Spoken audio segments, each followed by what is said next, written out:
everyone. I'm back. Now another live. So, you guys know, here we go. Again.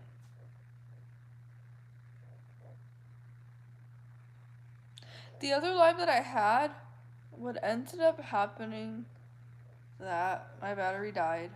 So I had to continue on the second time.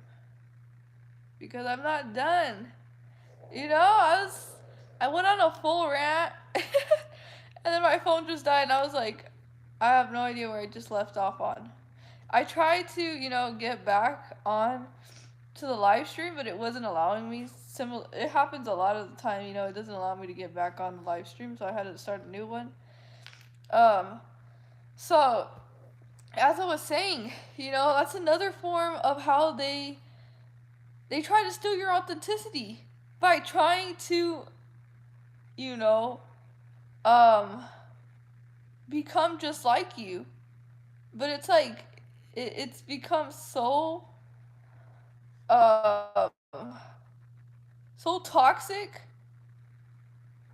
so destructive in a way that, you kind of makes you want to like change who you are so you can like, regain your authenticity again. That makes sense. So, what I need to say is that, you're the original. Yes, people will, copy you, will mimic you. Who cares if they do it to, like, laugh at you? But I mean, like, like the narcissist, the one that's, like, in close proximity to you that you live near, and, like, this person has 24/7 access to you, or they just, you're around them, like, for one way or another, you're just, around them. They're probably a neighbor, probably, a manager, or a boss, or a co-worker too, you guys. Let's talk about this, because we're always going to be encountering Jezebel spirits. It's just part of being who we are. We're gonna attract them too, like bees to honey. Alright, they're the bees, we're the honey. They're like jippy jippy jippy jips. Alright, they're gonna, narcissists don't have their own identity. They don't have an identity at all, you guys. They take after their sources of energies, identities. So every time you see the narcissist, you see little glimpse of different, you know, survivors that were once in their lives. And it's an integration of all those different personalities all clustered together as one to wear the mask, to put on the, the false persona. And even like who they are at times, they're going to be, taking on after other people's personality traits and, emulating them. So, that's what they're going to do as who we are. But one thing that we need to know is that we're constantly growing. We're constantly evolving. So it's like, even if they, try to be you, it's like they can't. They just can't. It's just like, you'll never beat someone from being in the spirit of hatred and just doing it for the wrong reasons, not doing it for yourself. Like, they're doing it for the wrong reasons, to feed their ego, to validate that no one can be better than them. No one can be above them or something. Like everyone's below. They're on top all the time. Jezebels, right? Just entitled, just very self-absorbed, narcissistic people are like that. They think that, no one has ever made it. No, everyone's on their level. Like, no, everyone's below their level. Like, it's a privilege that you have someone like them in their life. It's not always the case. Sadly, it's not the case. Um, I want to say is that, continue to be yourself, even if people are taking after or like copying you or stealing who you are as a person. Like, they're trying really hard to be just like you. No one can be exactly just like you. There's only one you.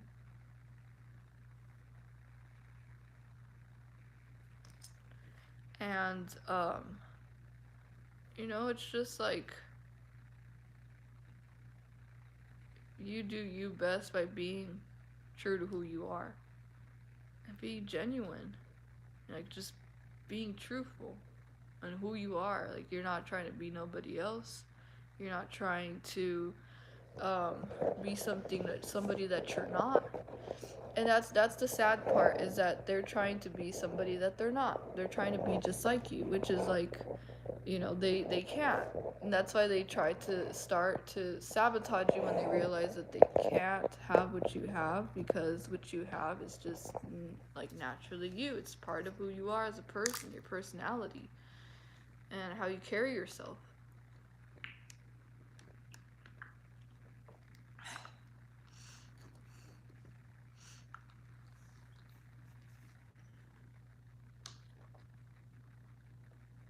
And it comes easy to you because that's just, you've always done you.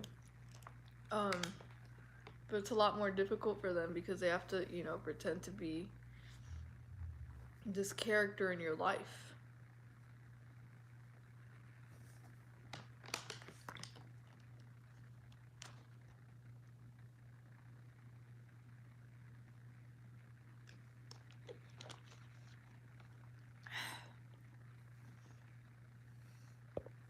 So what I want to say with this is that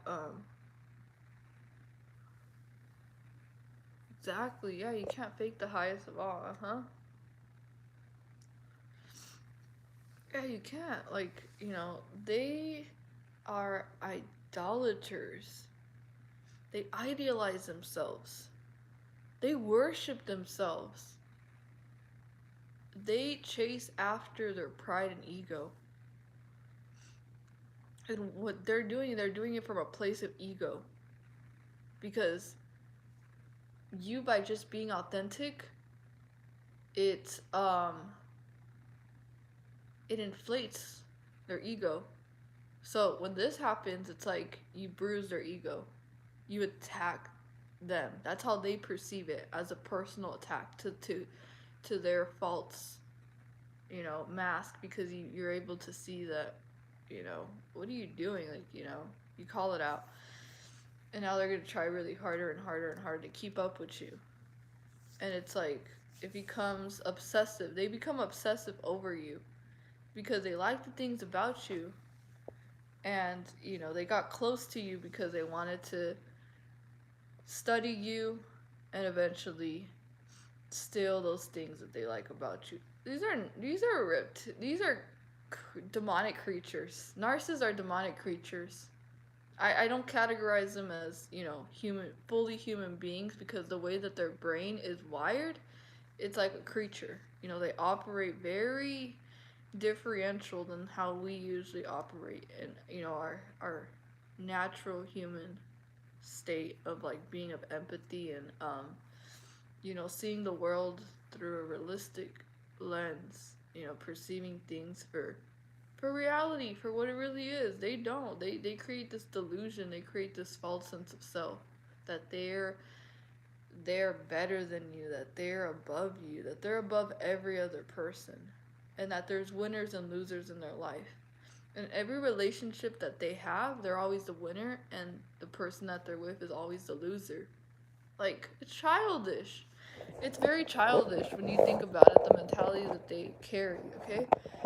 They don't think like we think, so it's kind of hard to, like, think about, like, why are they doing this? Like, what's wrong with them? There is something wrong with them. It's not normal behavior. And you do need to get away from this person. Because they're showing you very, very big red flags. Not small, minor, red flags. It's like a big red flag. It's right in your face, and it's an attack on you spiritually, right? They're attacking your light. So, um, what I want to say by this is, they're miserable. They suffer because they have to play this character. When they barely met you, they had to play this character to draw you in, to pull you in near them, close to them, to be able to, insert and have access to your personal life. So they'll do anything. They'll give you, they'll do favors for you. They will overly flatter you, be overly helpful. Um, all these different ways that they bait you, seduce you, even cry victim, so you won't leave them towards the beginning. It's crazy, but yeah. Um, try to entrap you as quickly as possible because they see that high energy. They see that good energy that you have, and they're attracted to that. They're attracted to that energy that you carry. And so they're like, "Ooh, I like that. That reflects me cuz I'm grandiose." So what they do is they get close to you. They're like, "Yeah, me too. I'm just like you. Yeah, I'm an empath too." I've had narcissists tell me that they were empathetic just like me. And I was like, "You are empathetic, but your type of empathy is cognitive empathy. Mine's emotional empathy. I actually do use my whole entire amygdala." They have cognitive empathy where it's like they have empathy for themselves. Oh, a lot. Like, you guys, the reason why they play victim is because they truthfully, deeply feel sorry for themselves. Like, their empathy does work for self. Self.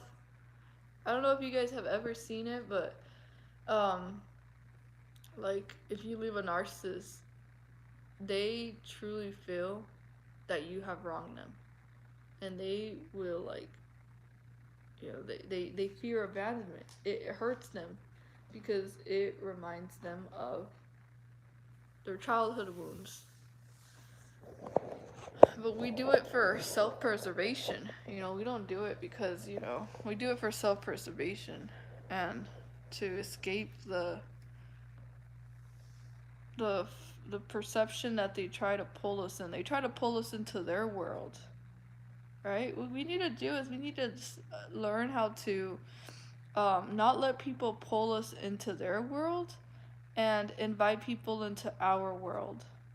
Because our world is very positive, it's very, like, and when we do that, we see if people really are who they are or if they're not. Like, that's one thing that I think will help a lot is that, we allow people to come into our lives and try to, pull us into their reality, pull us into their ways and the way that they live. So now it's like, if they're not matching your morals, your values, your personality traits, your qualities that you like would like in another relationship, because, like, you have your standards. You have standards, like, it would be nice to have someone who's empathetic, someone who is affectionate, someone who's caring, um, certain quality traits that you would hope for in other people that you interact with, that you allow into your life.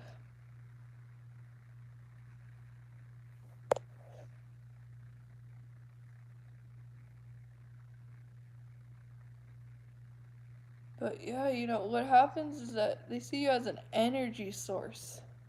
They're like, "Ooh, energy." They look at you like the potluck, like, "Oh, what energy." They look at you like, "Oh, got such good energy. I need that. Narcissist. Ugh. No, narcissists. Oh, I will not give them any more of my energy. They drain you in just one sitting. You're just talking to them, and as soon as you get up and leave, you're like, oh, I could barely. You're like, I'm so tired that I just need to go home and just sleep. And you started that conversation all happy, like, oh, how are you? Hi, how have you been? And everything. And then, after that interaction, you're like slump. You're like, like really, it's so real. What happens? It's so real, you guys. Or when you have an argument with them, and after you're done, you like you leave, and then you're just like, you're so tired. You're like, and they're all happy. They're like, oh, la la la. You see them, and they're like happy, and you're like, how are they acting as if nothing happened? Like, there is a whole entire argument and they're acting like, like they're happy. Like, it was so crazy. The narcissistic neighbor, that argument after, she was so happy. She was so, not positive, but, she took all my energy for her.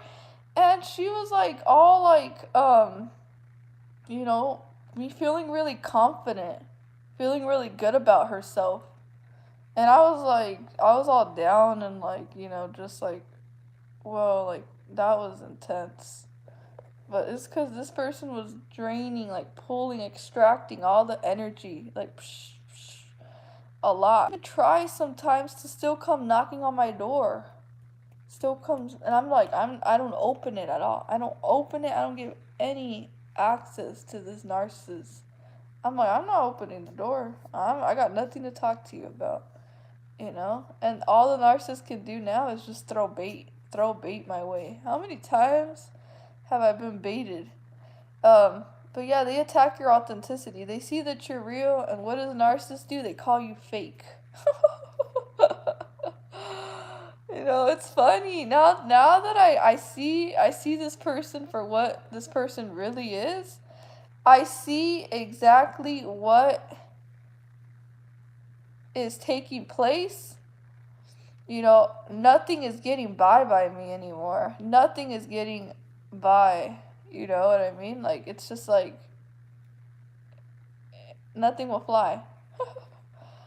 Like, I got you on my radar, Miss Narky. Got you on my radar. So, so yeah. It was funny. It was like this person called me fake. I'm like, I'm not fake. I'm not fake. I've never been fake. Maybe I've been cordial during like work harassment and like work work mobbing or public places, because I'm not gonna go out and be like, you don't like me, and all like that. No, like, you gotta still learn how to be civil. You know what I mean? Like, there's levels to this. There's levels of respect that you gotta keep. But yeah, it's like, you're not fake when you don't interact with them, when you no longer put up with them. I'm like, yeah, I guess I am. I guess, yes, thank you. If that's me establishing boundaries, then I guess I'll take that.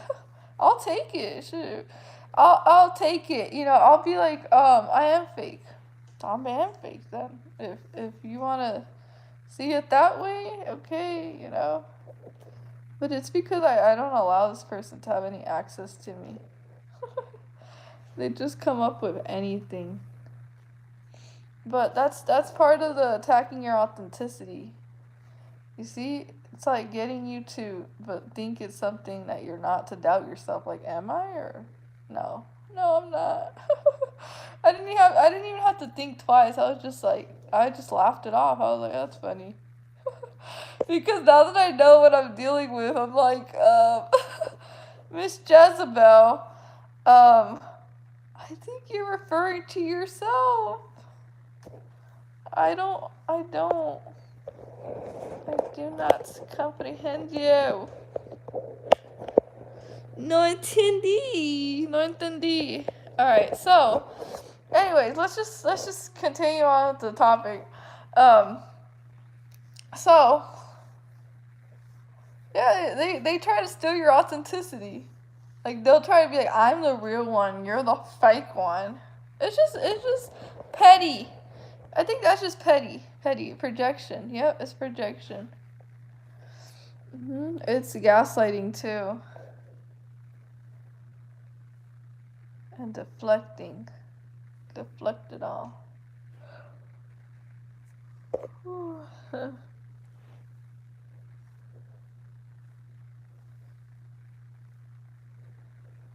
So yeah.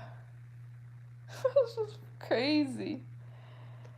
The things that Miss Narky has told me is quite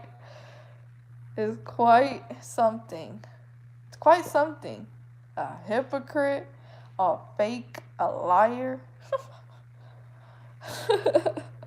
She's called me a narcissist before too, and that was the most revealing.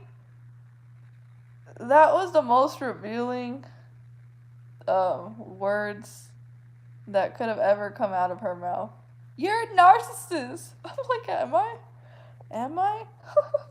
Like, are you? I was like, I told her, I don't think so. I was like, do you know what a narcissist is? And then she just stayed like, I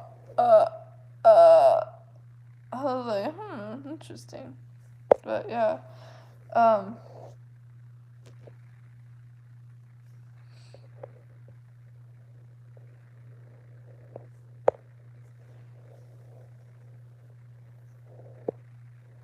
so yeah.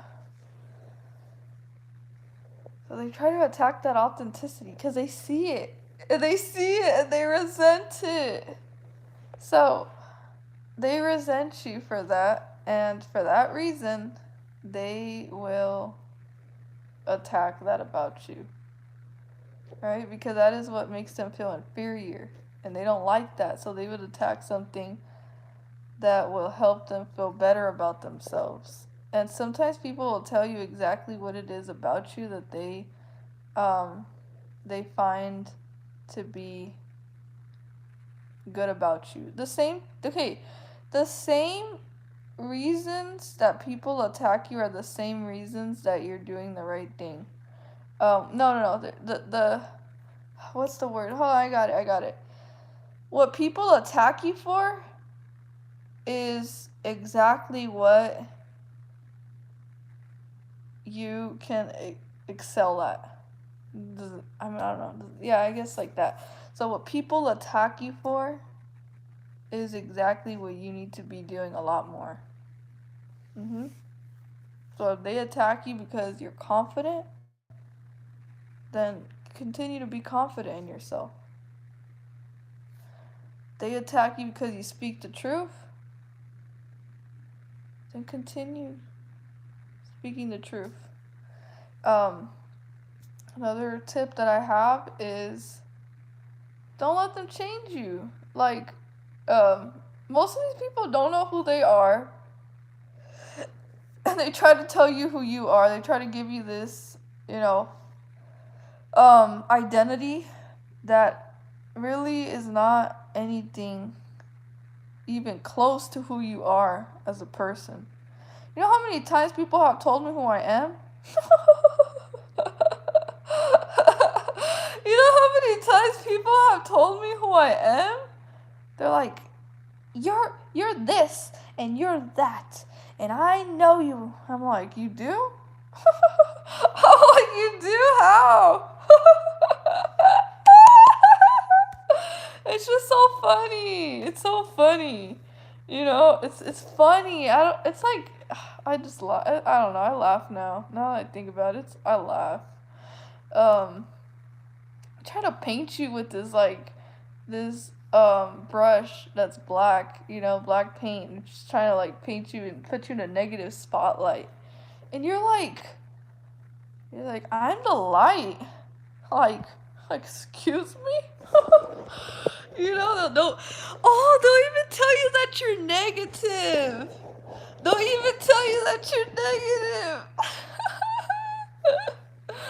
I've had some of these people tell me that I'm negative, and I couldn't stop. I couldn't take it serious.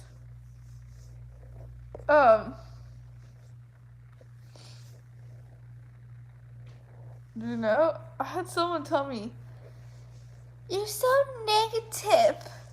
I'm like, no, I'm not. It was so funny, and they've actually lived with me, and they saw me sing and dance and be all happy, and they were the ones trying to sabotage my very happiness. So I'm like, who's the negative one? Who's the one always, criticizing me? I'm not negative. That's funny. So, um, you know, being who you are comes with a territory. You get the good and the bad, and you get the really bad. It's alright. You gotta continue moving on. The attacks get harder when you get closer to being authentic to who you are. That's what I've noticed. Like, the more fake that you become, the less attack you get. But the more true you get to who you are, the more they attack your authenticity. Because to them, it's like, oh, you're causing, you're not rolling in with, what we're on. You're on your own wave. You got your own thing going on. And here's the thing: when you become authentic to yourself, when you can become like you have the Holy Spirit, the Spirit of truth. What ends up happening, you're able to see the fakery in a blink of an eye, right in front of you. It happens like boom in a flash. You're like, oh, that person's being fake. Oh, that person's not. Yeah, that person's not being them, because it's like you're true. You're true to this, so you can see through it very quickly. You can see through the lies. You can see through the manipulation. You can see through the deception. You can see through, the false persona that they're putting up, the character that they're playing, for part time in your life, and you'll see their true colors. And you'll continue to be yourself no matter what. You won't change, but they do change, and you'll be able to see that very quickly. Like, whoa, they just switched up on me. Whoa, they just went from being nice to being all cold-hearted and being mean and nasty and attacking me. So that switch went like boom, boom, boom, like a light switch. You press the button and boom. It went from the light was on, then you pressed it, and it's like, it's dark in here, and they're dark, so, I don't know, I'm just getting very carried on with this. So that's just what happens. So the more closer you get to the Most High, the more you gain your identity with Him, the more He'll be able to show you, reveal to you a lot of things with the spirit of discernment, the spirit of wisdom. You'll be like, sometimes, yeah, we allow our heart to deceive us. Yeah, I'm guilty of that. I let my heart deceive me sometimes. I don't guard my heart enough at times. I get too emotional, carried away, and that gets me in some really messy situations. But, yeah, guard your heart. And use logic, use discernment rather than emotion. I don't know.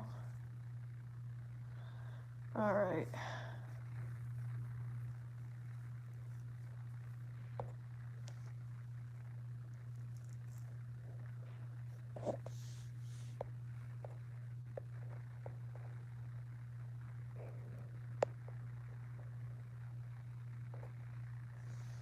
Here, I'll make you my moderator so you could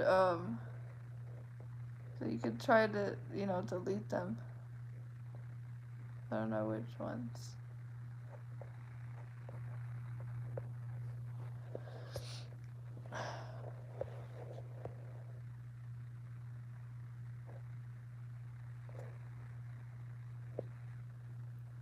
So yeah. So it's like continue to be authentic, because the reason why they want to control you is because they can't control the narrative of of um who they really are. So they need to try to make you feel like you're the bad one, like you're no good and all that. So they can try to put themselves in the spotlight. Like reverse psychology on you. What you need to do, that's why you can't allow them to control you, because what they want to do is they want to control the narrative of the truth. Twist it around. You change it up in a way that it's like distorted, and you're like questioning, you're doubting yourself, like maybe I'm being too exaggerated, maybe I'm too sensitive, maybe they are a good person, because they did do this in the beginning, they were, they do have feelings, they're playing victim really well.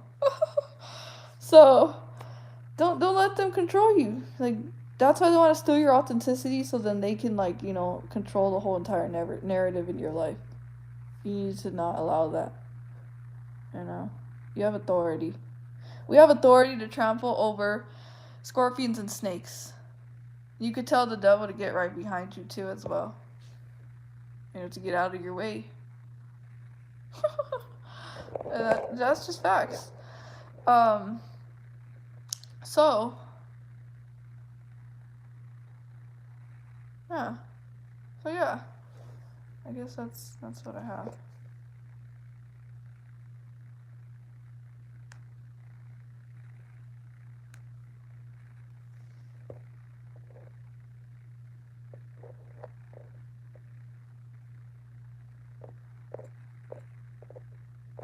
I don't know how this works. Wait, there you go. Okay, there. It's confused. Okay, got it. So that becomes when they attack your authenticity. You ever see how manipulators, witchcraft works through the spiritual realm? Manipulation. They need to manipulate you. They thrive off of being able to manipulate the way you perceive yourself, the way you perceive them, because it's the truth. So they need to try to manipulate the situation, manipulate you to make you see yourself in a negative way. So then they can, be like, you see, I am good. I don't know. That's just how it is. Yeah.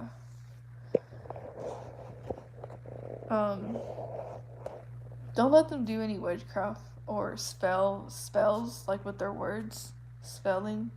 They'll say certain words to you that keep you confused and like, wait, what did they mean by that?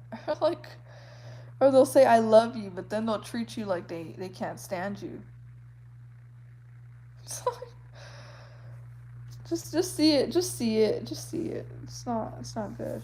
The person's not playing mind games with you, stringing you along. Stringing you along to benefit off of you, feed off your energy, feed off of you, being confused and questioning where you stand. So be aware of that. Now, another thing is gaslighting. They'll act like they've never treated you bad.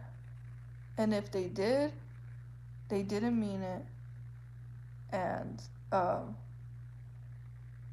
they weren't aware that it was hurting you. They know. They're aware. There's the demons and the thrive off of tormenting and seeing you in a vulnerable state. And that's where they get their illusion of power and control. So that's where the control comes into play as well. These demons are very controlling. Jezebel especially, they'll try to control you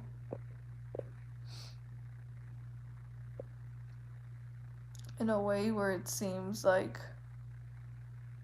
they didn't know that was a bad idea. That they didn't know that, what they were doing was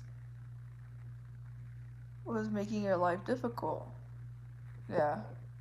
You have to question, like, okay, you should never give they should never allow it. I don't know. I just think you should never allow someone to control you.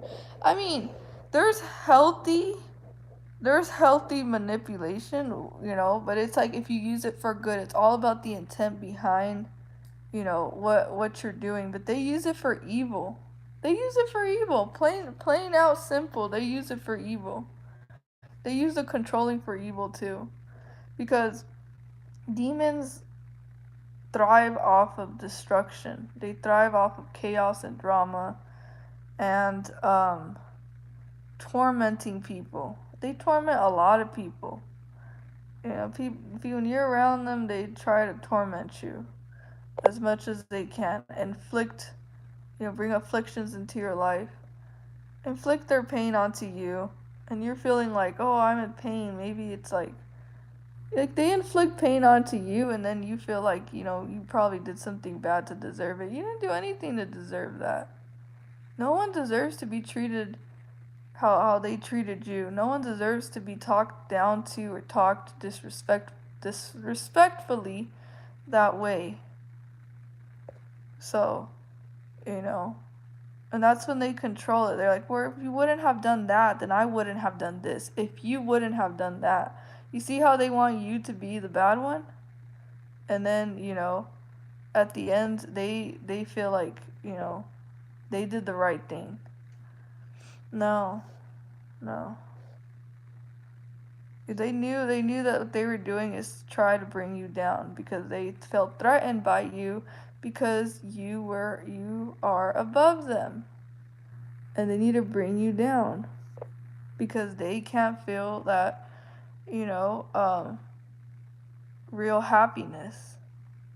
They get happiness off of sadistic, like being sadistic, hearing bad news about someone. They get some type of satisfaction, pleasure, right? It's pleasure. It's not pure happiness. It's just pleasure seeking. Um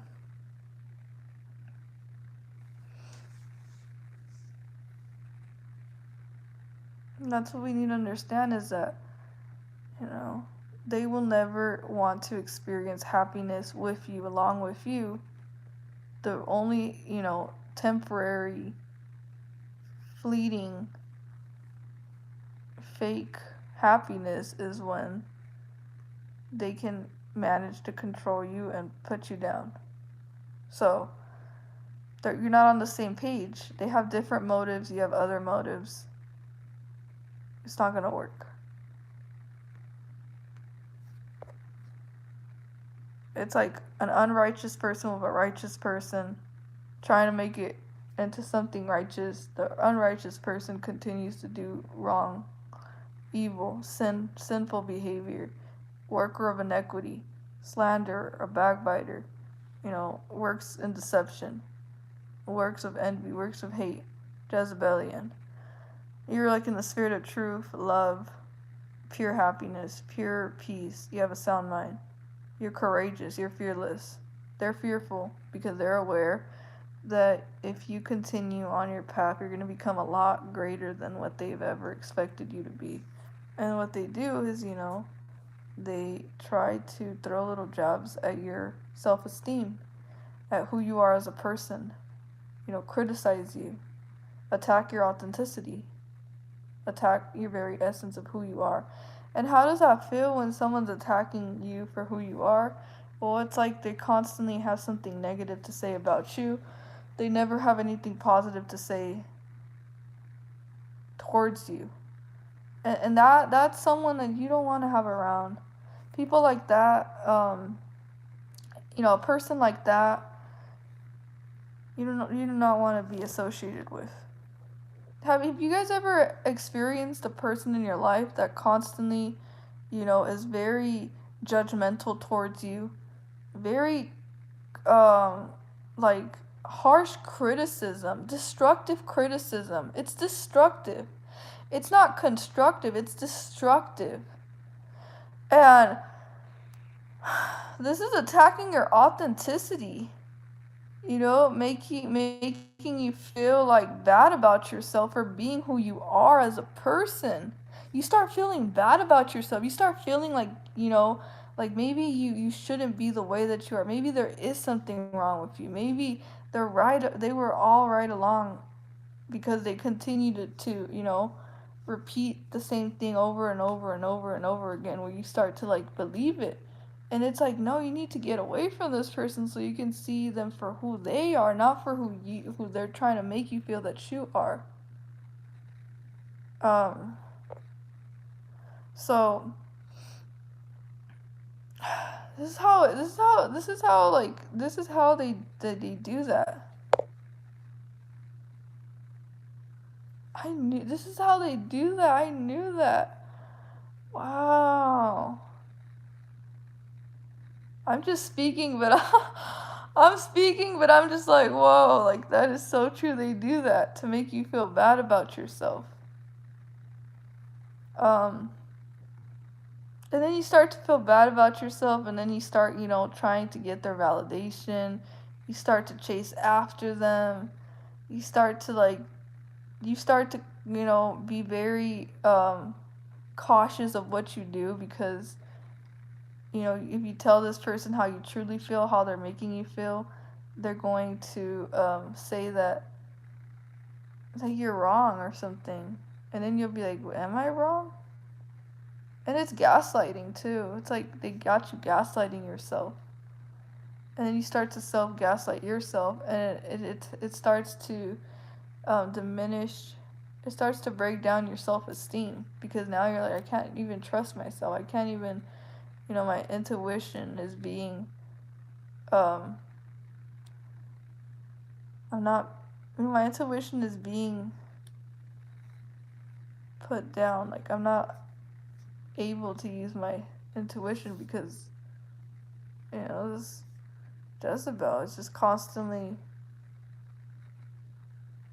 gaslighting me, saying you're wrong, you shouldn't feel that way. I didn't do anything. You did it.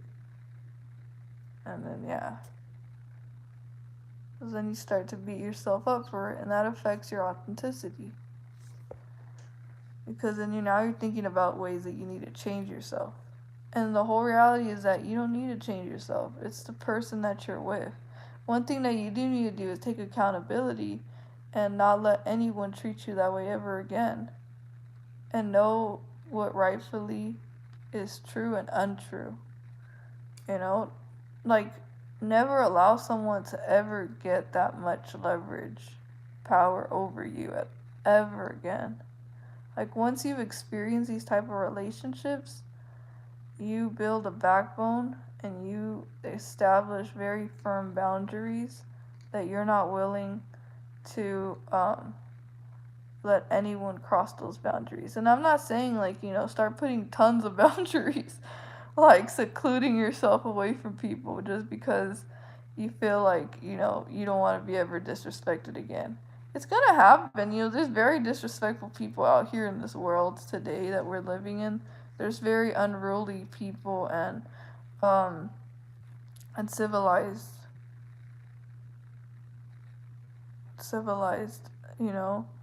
people who don't have God in their life.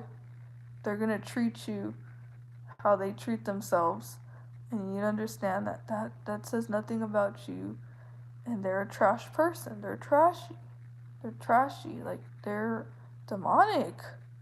Like they come to attack. And so just get away from that person. Just wish them well, tell them goodbye, have a good life, wish you well, you know. But they're not happy with you, but at the same time they still want to be in your life. It's like you don't accept me. You don't like me. You don't really like me at all.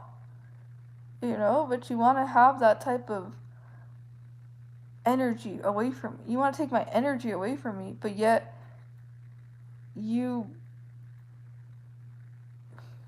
abuse me. Psychologically abuse me. And you make me feel like I deserved it. So that person does not deserve you. I'm sorry, but this type of person that does not deserve to be in your life is that type of person. Because I'm sure we've had friends, we've had people in our journey that were very, like, destructive criticism in our life. Like, pretty intense.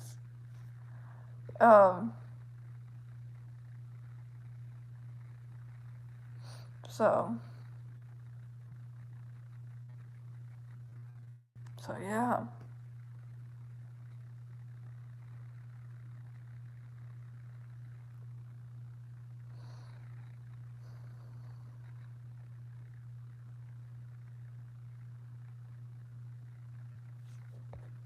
So a tip that I have for that is, you know, get away from people like that.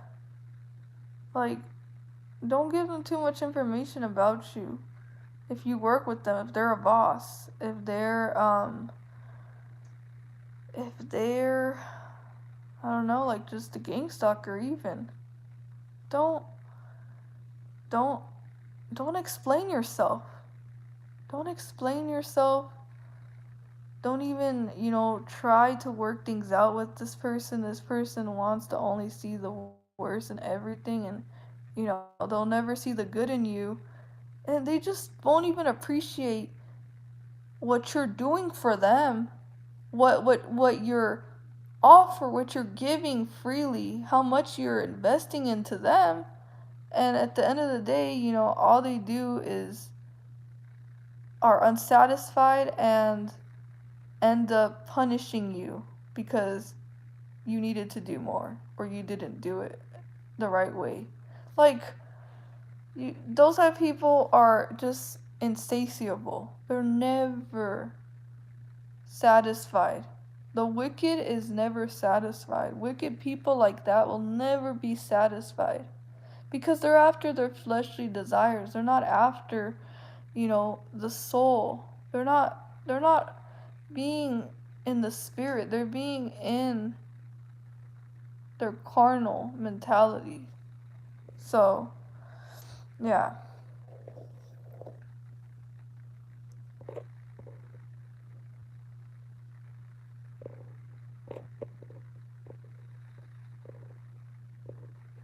Adrian, did they break in your house? Yeah, they broke in my house several times. Continuously, repetitively, over and over and over again. I believe several times every time I go out, you know, something gets messed with or destroyed. So yeah, I just want to share with you guys.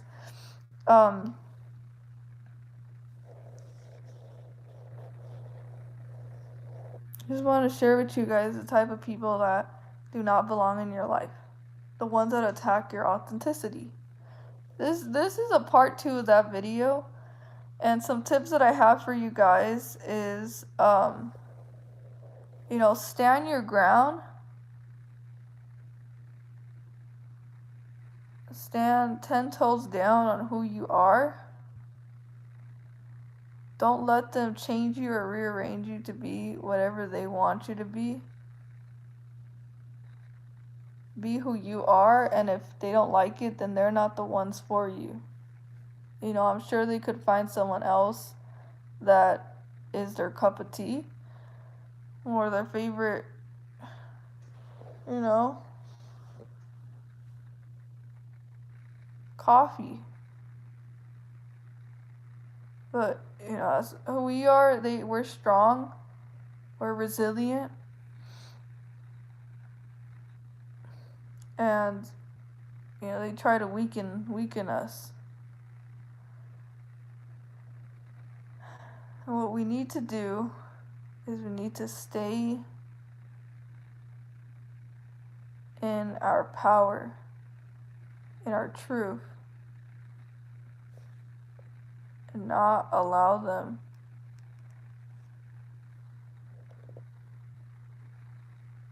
to infiltrate our energy that way.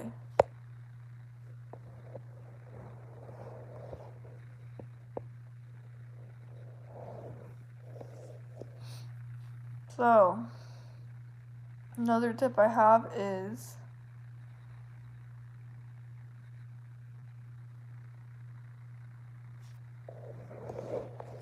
hold on.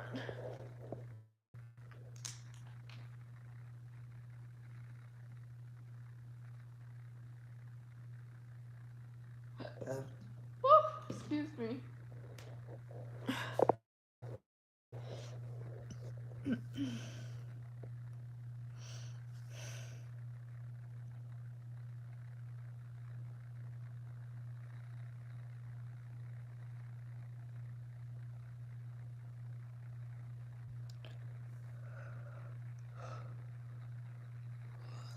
Like these same people that will do that to you, they will go behind your back and talk all this mess and trash and bad about you behind your back to other people. So you don't need these type of people in your life. I'm just saying, you don't. Those are the same people that, you know, go around talking bad about people all the time.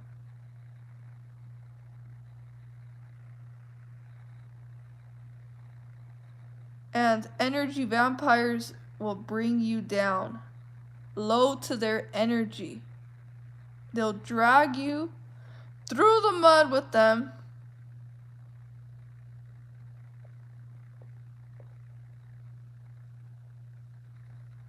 That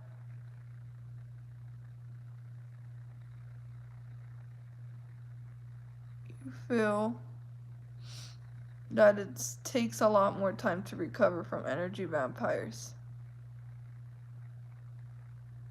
So, they have tactics to make you think that you need them.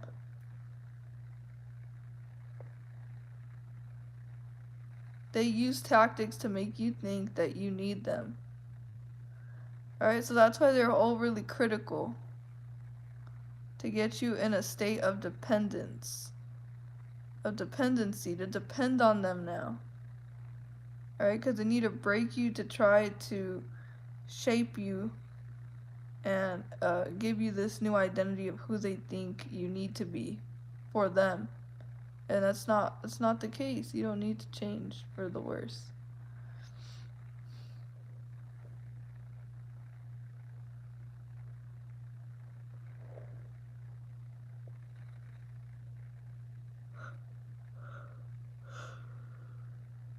Oh, these leeches, they see you as, you know, high vibrational, you have good energy, and a lot of people will see that about you and they will try really hard to take your energy from you.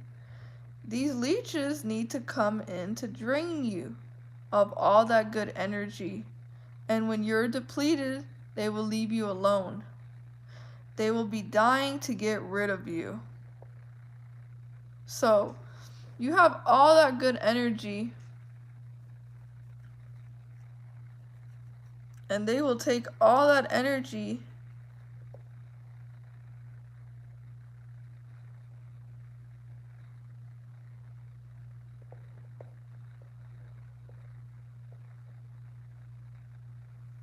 and then you know, deplete you from it, and after leave you alone.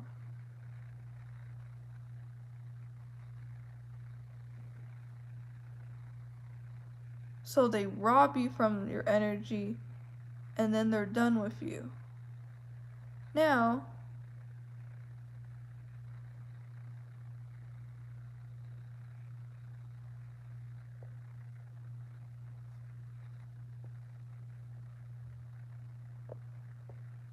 alright, I'm not gonna make people moderators right now. There's too much. I don't know what's going on.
So, um, so what was I saying?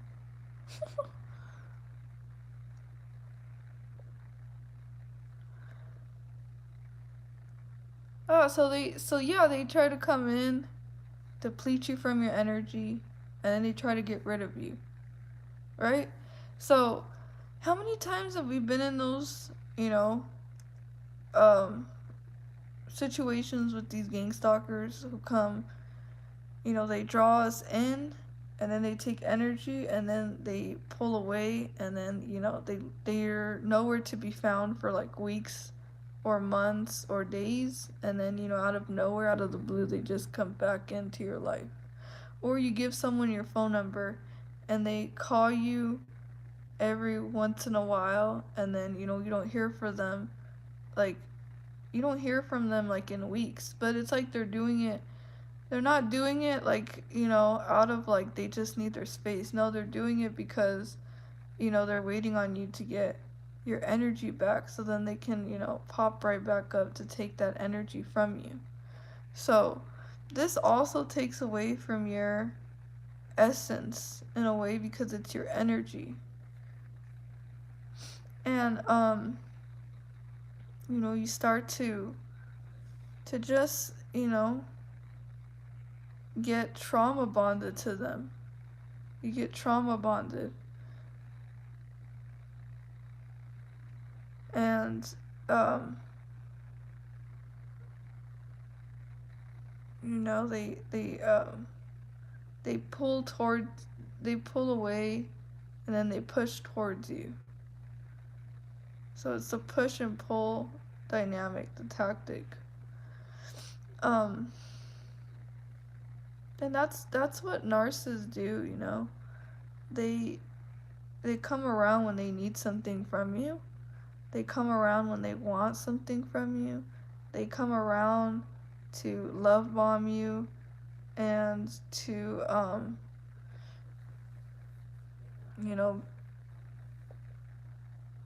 try to attack you again, to get close to you so they can, you know,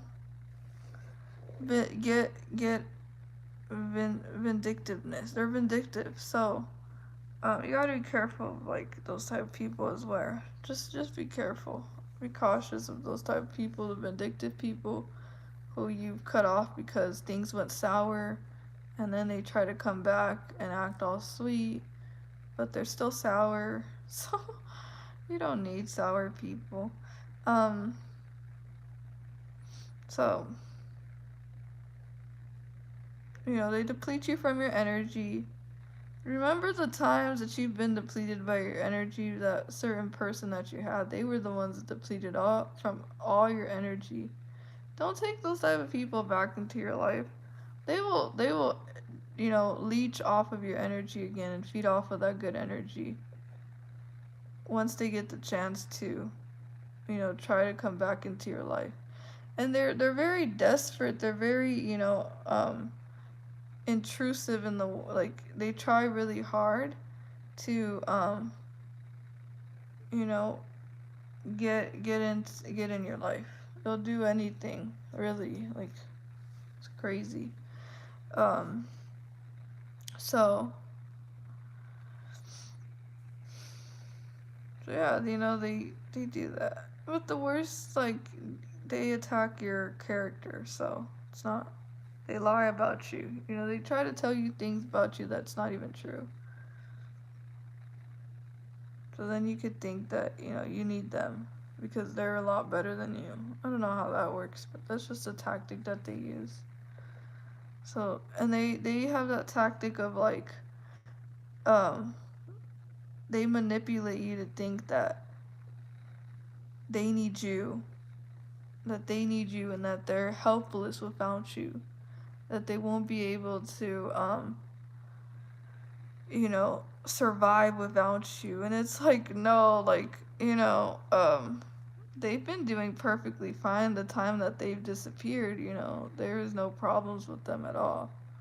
But as soon as they needed something, all of a sudden now it's like, where are you at? I need you for this. And, like, they would get mad if you didn't answer them. So don't don't take people back like that. Don't believe the lies that they try to make you think that they need you, when in reality they haven't done anything to change and become better. So it's like, what do you really need me for? To abuse me, or to really become a better person, or just for my energy? Um, so exactly, they try to put their responsibilities on you.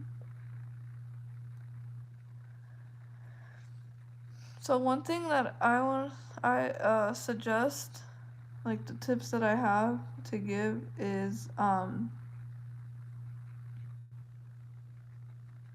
just end those type of relationships. Just end those type of relationships. Put a stop to that type of behavior, and don't let someone that treated you that poorly to come back into your life. They would likely, disrespect you again and over again. Because if they were able to disrespect you that badly the first time, then there's no telling what they could do the second time to disrespect you again.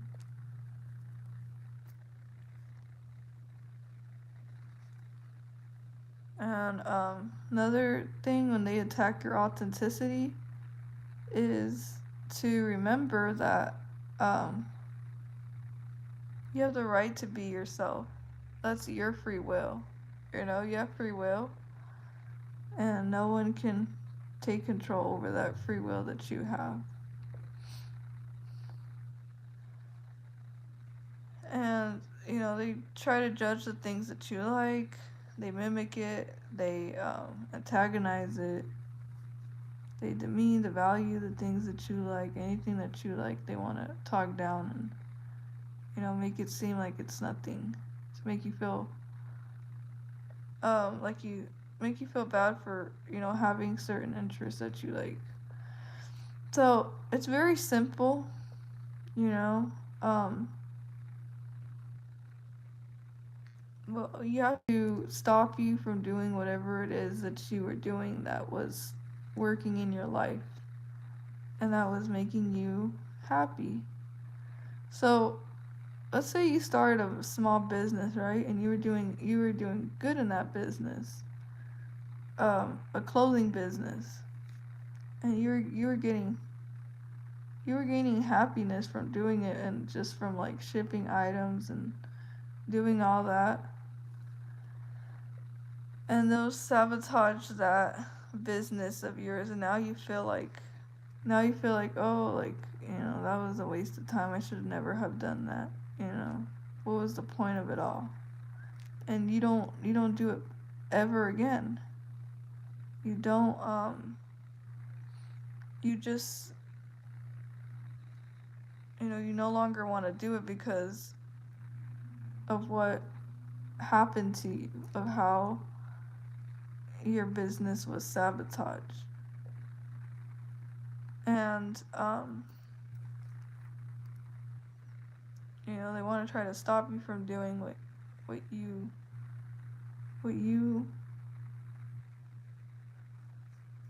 succeed in, right? And so the tips that I have is like, you end up stopping doing whatever it is that you enjoy to do. Let's just say like, you enjoyed running like back in the day, or you enjoyed um, jump rope, or going hiking, or going to like nature, to the forest and all that. And they sabotage it. They sabotage your car. You can't drive out there anymore. You don't have a car, but you still enjoy, being out in nature. And or your car breaks down, things like that, things like that happen. And it's just like, if you don't allow them to limit you just because they put barriers and stepping stones in your way. Alright? You go back to doing the things that interest you. Go back to doing all those things that you have always been interested in.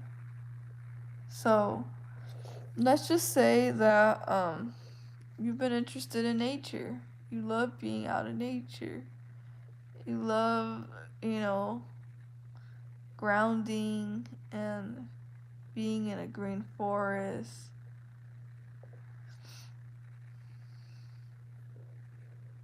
So, go back to doing the things that you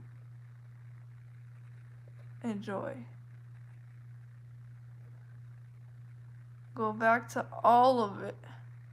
Right? Go think about, years ago, what brought you the most joy, what you were really, really good at. Go back to doing it. Like, what's stopping you? Don't let these people stop you. Go back to doing whatever it was that you have always found the most fulfillment in. So, think about years ago what you always enjoyed doing, and think about, like, I'll still be nice. Like, I don't know why I stopped doing that. Like, what made me stop doing that? What limited me? And a lot of people would use the excuse, well, this stopped me from doing what I wanted to do. And it's like, don't let any of that get in the way. Like, do it anyways. I mean, if you can, do it anyways, right? So, yeah, just do it. Like Nike says, just do it. Just do it, okay?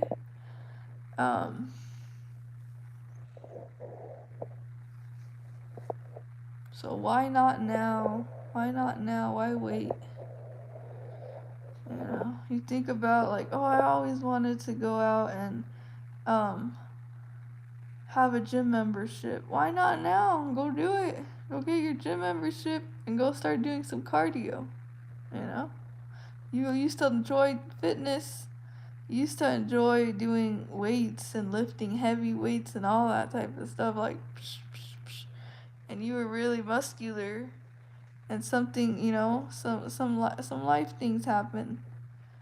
But it's like if you think about it, sometimes you're like, oh, I miss doing that. I miss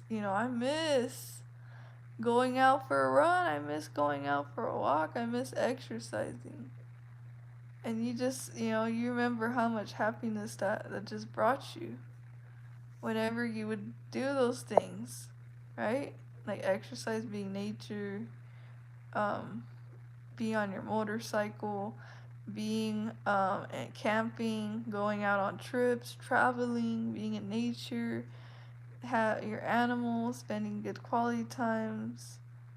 Um, you go back to all of that. Singing, you enjoyed singing back in the day, continue singing. Start doing those things again. Don't let any of these people get in the way. Don't let any of these people tell you that you can't do that you shouldn't be doing that you're not allowed to do whatever makes you happy. No. No, thank you. I'm okay, I pass. It's your opinion, but it's not gonna stop me from doing what I enjoy doing in the best. No. You're okay.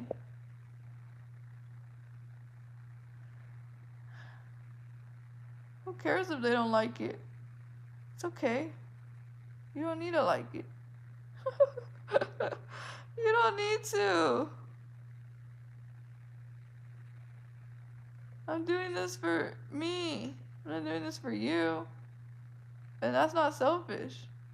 It's just it's just my personality, my essence, my life decisions. Right? They want to try to control your life decisions. You shouldn't be doing that. You should do that. You should do this. No, no. It's my life decision. So that's how it is. So you gotta protect your own interests. Yeah.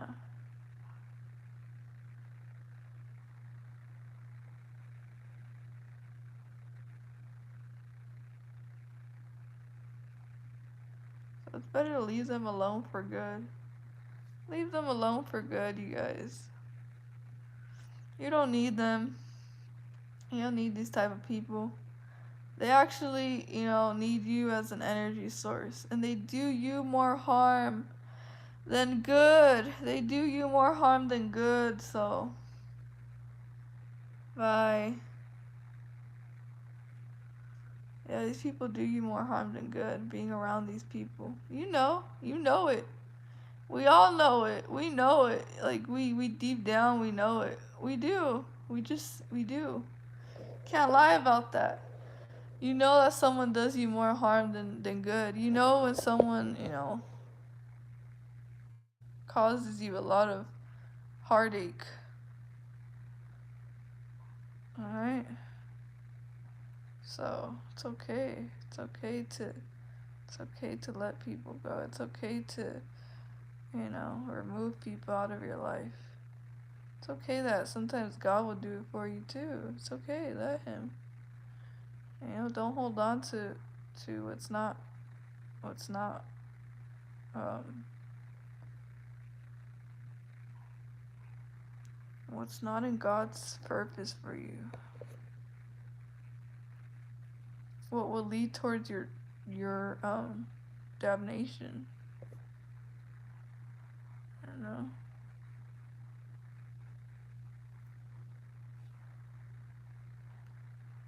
That will lead you to the you know, uh road of destruction. Cause it's destructive. These people are, yeah, you're gonna go to the road of destructive with them.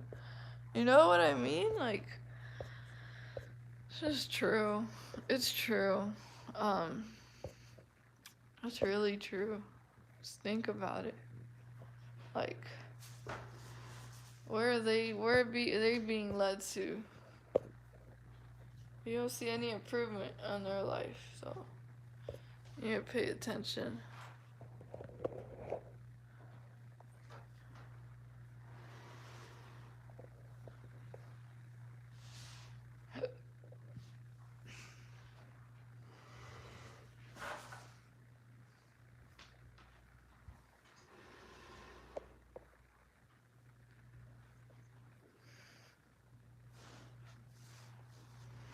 about organic carrots. They're so cute. They're adorable.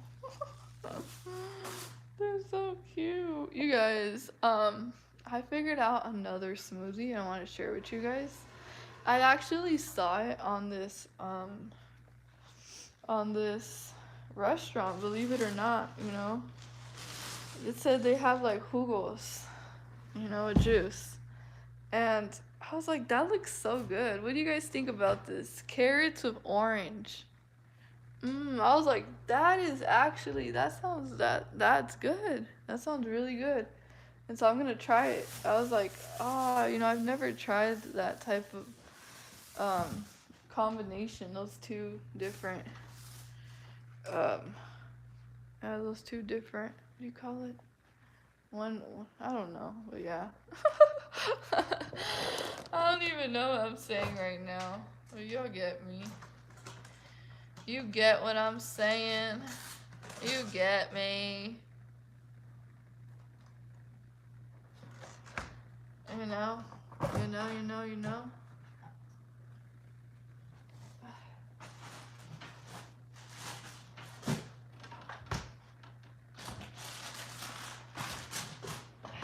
Alright. So. I keep saying it.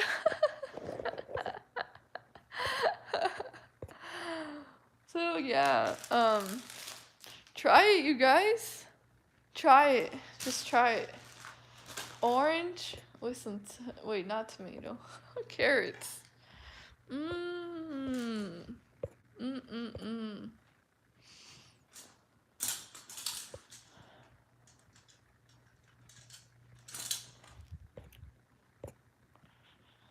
Carrots with some oranges.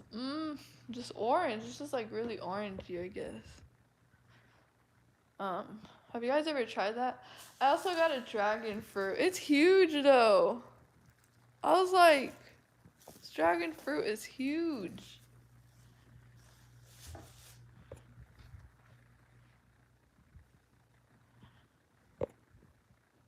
Oh, gotta wash dishes tomorrow too. Oh, tell me about it. Tell me about it. I gotta go wash the dishes out there. Oh, these carrots. Come back here. Okay, there you go. They didn't want to listen to me. The carrots are being rebellious over me. And again and again. Look at what I got. Tortillas. These are Mexican though. They're made in Mexico. Refrigerate after opening. Just the smell of it. Ugh. So good.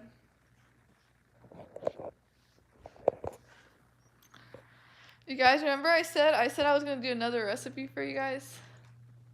I said I was going to do the tacos. Yep, you heard right. Tacos. Potato tacos. Oh, you know what? Where did I put the eggs? I don't know. Uh-oh. Where are they? Oh, there they are. So yeah. What was I saying? So tacos, the potato tacos, I'm gonna be making them very soon.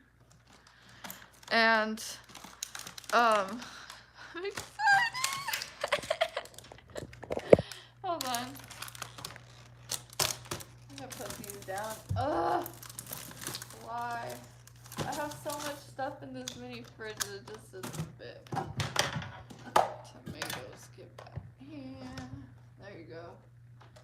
Alright, this cheese. Oh, is it frozen? No way. Oh, I froze it. Oh well. I could defrost, I guess. Okay, this does not go in the freezer either.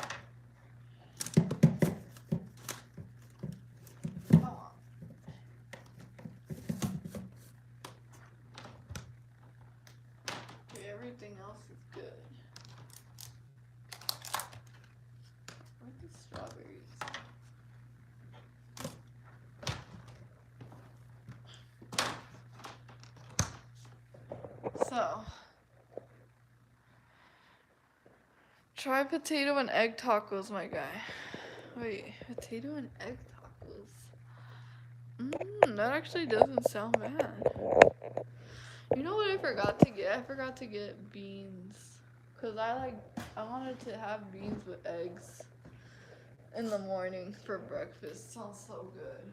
Ugh.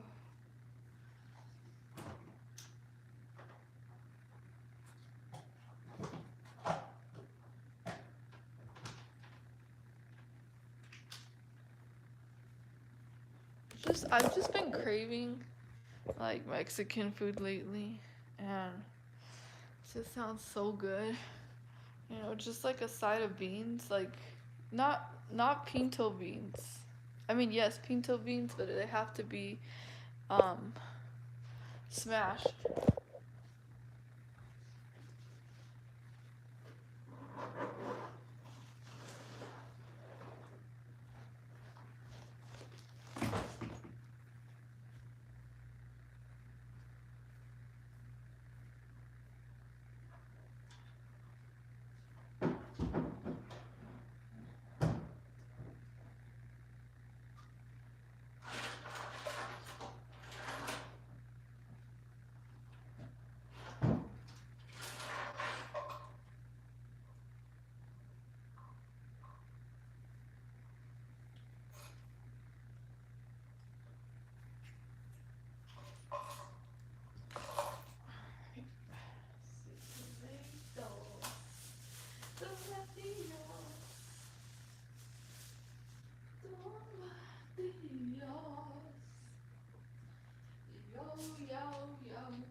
Yeah.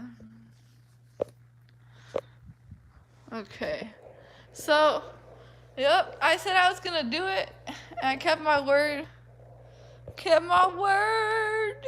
So, tacos and what is sopa de fideo? Sopa de fideo. Do you like pina coladas? Oh, I actually do, but I don't like it with alcohol.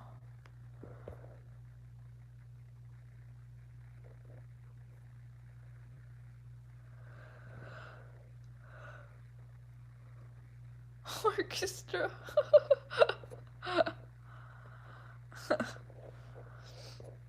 I've been actually I'm wanting to make pina coladas with just ice. You know, just ice and just the flavor thing, and just liquefy it for the summer. You know, just like a nice slushy.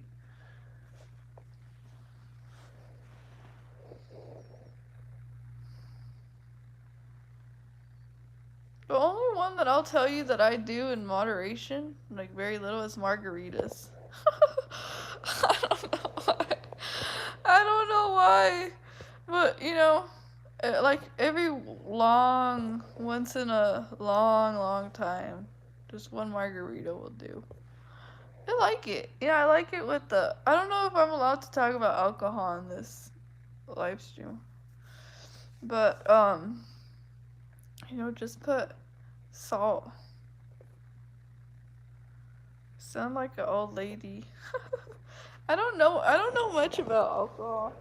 To be honest with you guys, I don't know anything about alcohol. I just know about, you know, like the regular drinks that most people know. I know some people know a lot, I know.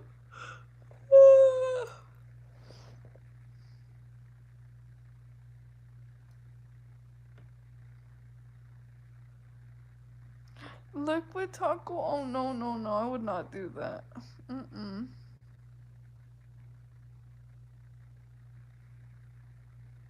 Hypnotic. I've never heard of that. I'm gonna look that up.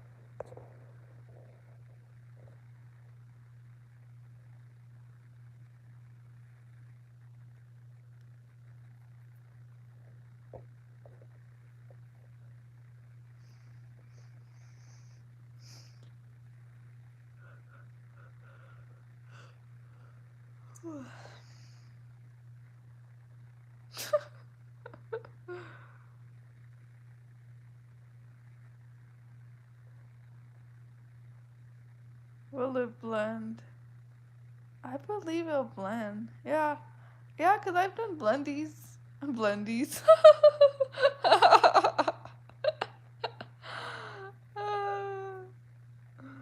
Oh, that was a funny word I just used.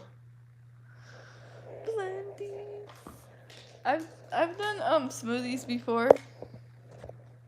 I've done two smoothies before. I put ice and no, not beans. Ew.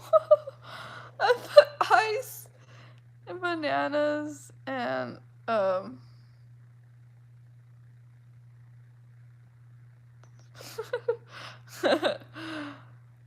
oatmeal, flax seeds, chia seeds, and some almond milk. And it's good. It's a good smoothie. It's good for you. I would make that, daily. Other times I would make a different type of smoothie, which was it was just orange juice with flax seeds. Flax, linaza. It's like this latex or something like that. Laxative, yeah. Yeah. That one didn't look so good, but the flavor was alright, but it was good for you. It actually is good for you. It has a lot. It had the flaxative. It had like linaza. Had chia seed. It had other different really good fiber. It had a lot of fiber in it. So yeah. The other one that I highly recommend. Oh, I don't remember the recipe by memory, but it was, you know what, I'm gonna try to remember. It was aloe vera, spinach, cucumber, and green apple. So good. So good. You know what, I'm gonna write that down because that one was really good. The flavor, the flavor was good. And you know what? It works so well. Like it really cleaned your intestines. It cleaned your body very well. Someone told me about that, that smoothie, and I was like, oh wow, I'm gonna try it. And I love it. It's delicious. It's delicious. The flavor of it is so good.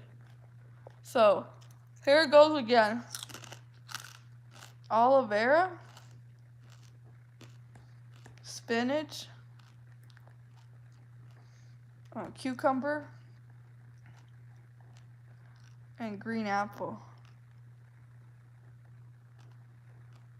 That's all. 4 ingredients. 4 ingredients and you got it. You guys should definitely try it. I don't know if I had pineapple. I'm not sure.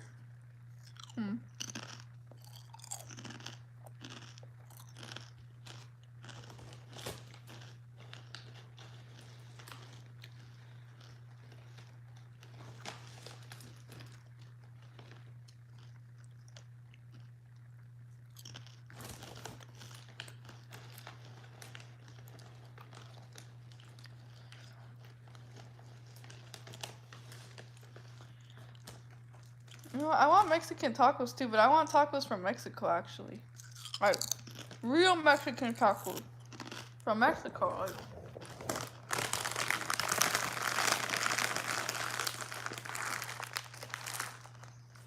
Like actually, visiting Mexico and go getting some tacos over there.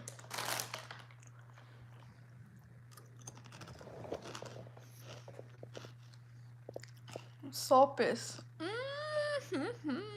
Yes, you know it's good. Sopes are delicious.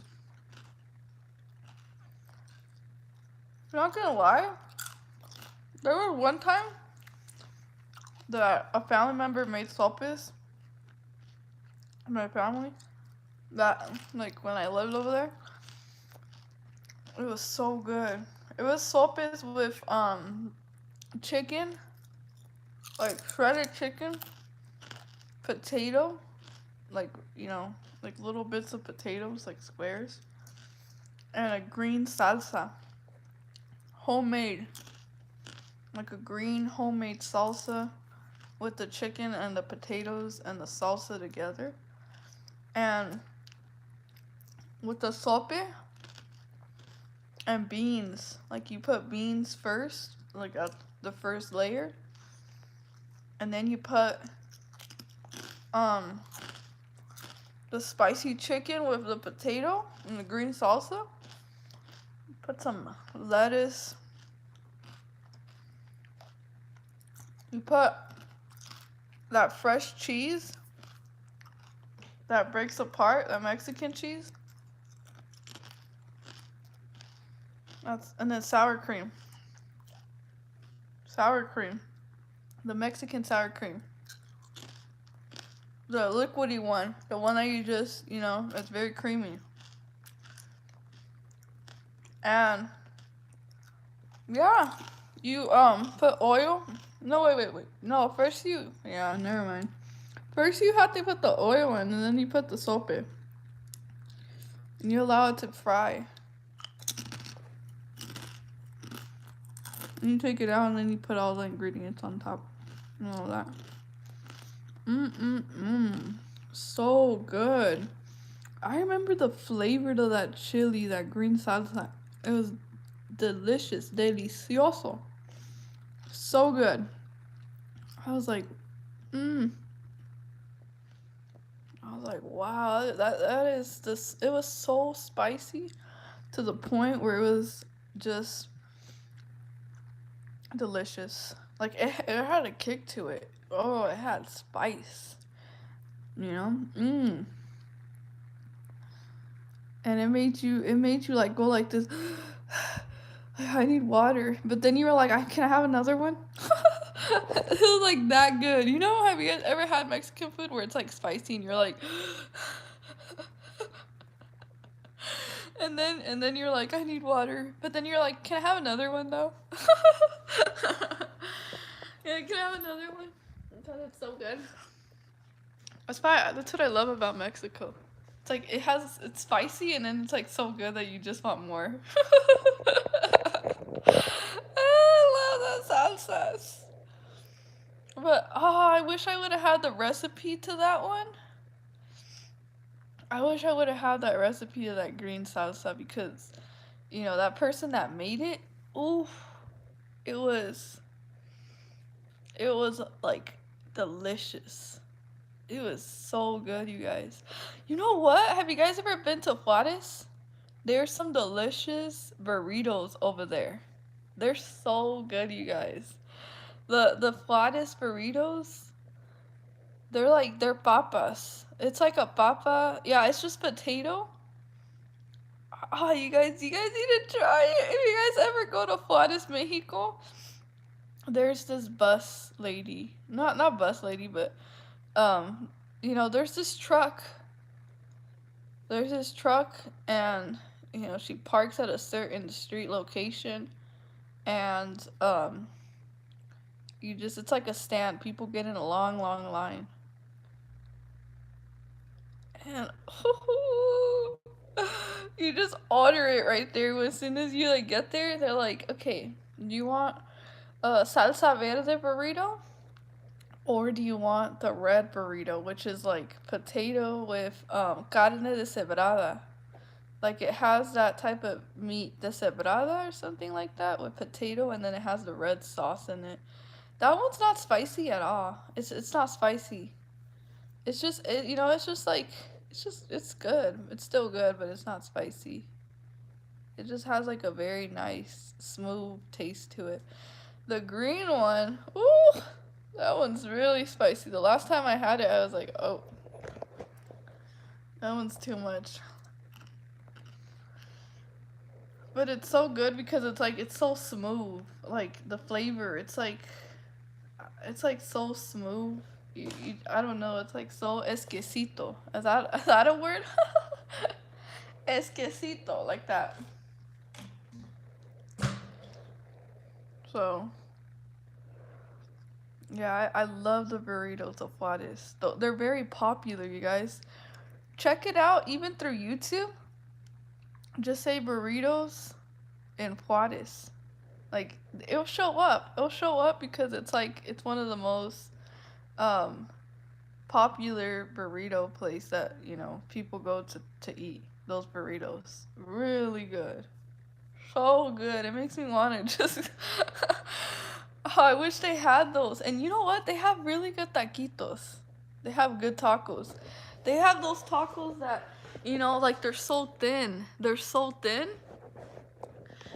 What they do is they roll it up. They roll it up like, like they have the tortilla and then they put like the potato and then they roll it like really thin, like super thin. I think they use like a really thin type of tortilla because they just go like and they roll it up and then they fry it. And it's like this, it's like, well, yeah, it's like this thin. I don't know, it's like really thin. And you put like avocado dipping sauce. Mmm. I don't know where they sell that at, but that's also over there in Mexico. And those tacos were so good. I couldn't stop eating them. I was like, ooh, I need more. Because they're that good that you just can't stop eating them. You're like, ooh, like I need more of these tacos. But yeah, it's delicious.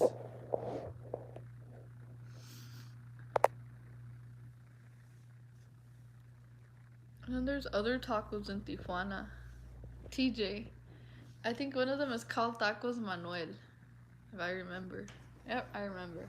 Tacos Manuel. Those are the other tacos. And those are carne asada tacos. And it's like homemade tortilla. Like they make the homemade tortilla. They put the carne asada on there. They put the cilantro, the onion, and then the avocado salsa, your lemon to squeeze. And if you want to put like the red salsa on top. The last time I went, they were alright. They weren't like the best. They were alright.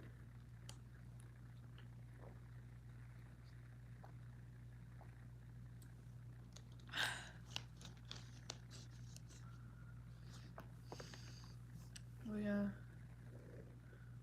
I really want to go down to Mexico.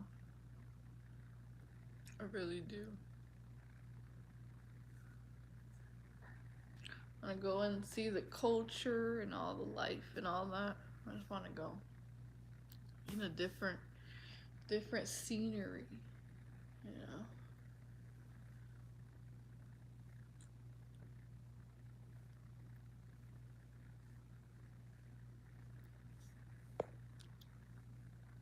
Barbacoa. Barbacoa is so good. It takes a long time to cook. I can't eat pork anymore, sadly. I've made a, I made a commitment to never eat pork again. I can't. I can't eat pork again.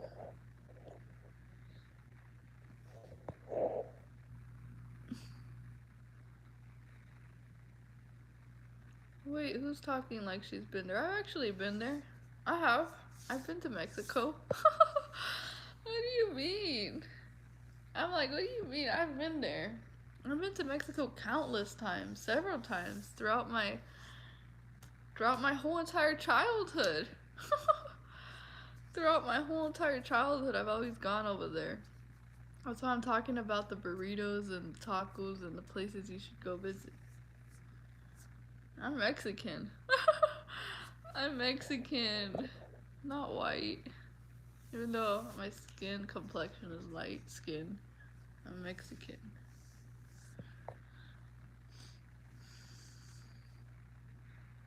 Exactly, yeah. I just want to go to Mexico, honestly. Yeah, yeah. The rojo burrito all the way. You like the red one? I like the green one. It's because it has such a kick to it. The green one has such a kick to it. The red burrito, the red salsa is spicy, but the one that I went to Mexico, it wasn't spicy. It was just very like, it was good. It's really good, but it has no. It doesn't have like that spice in it. That's why they have like the green one, which is really spicy, and then they have like the mild, which is the red one. And let's not talk about the horchatas. What other foods do they got over there? The fruits. The fruit. The fruit is so good.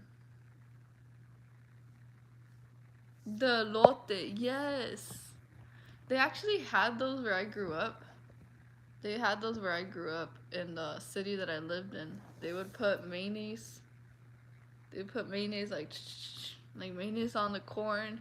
They'd put it on a stick, and then go and then they would put the cheese on there, like the cheese, and then some butter.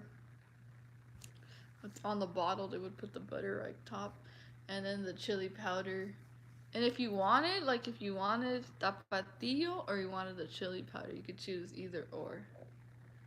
And they even had the wheels. I call them llantas. I call them wheels. The chicharrones with the lemon and the Valentina. Yeah, those are good. The Valentina sauce, and then you put a lot of lemon juice on top of it. And it gets all soggy. I love when it gets all soggy. Or the chicharron. You know what's really good? Um,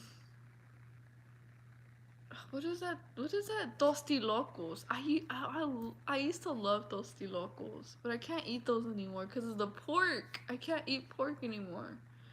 I've made a commitment to not eat pork. It's really hard because I was looking at like sausage, biscuits to making like for breakfast, this week.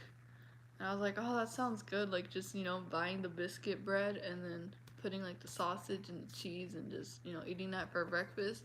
But I was just thinking about, pork is, I can't eat it. I can't eat it. It's just spirituality. I've decided to not eat shrimp and not eat pork. So I can't eat pork.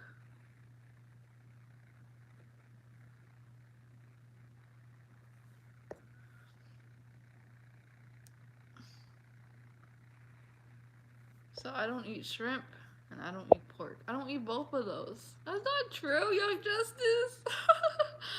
I don't eat both. I don't eat shrimp and I don't eat pork. I don't eat both of those two things because they're both bottom feeders. Um so and now that I know, like, where the food comes from, I'm like, I'm good.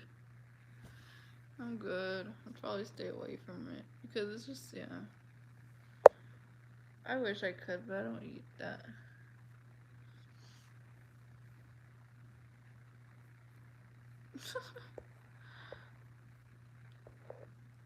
I wish I could eat pork. Maybe I will one day. Maybe I won't be so strict with not eating pork.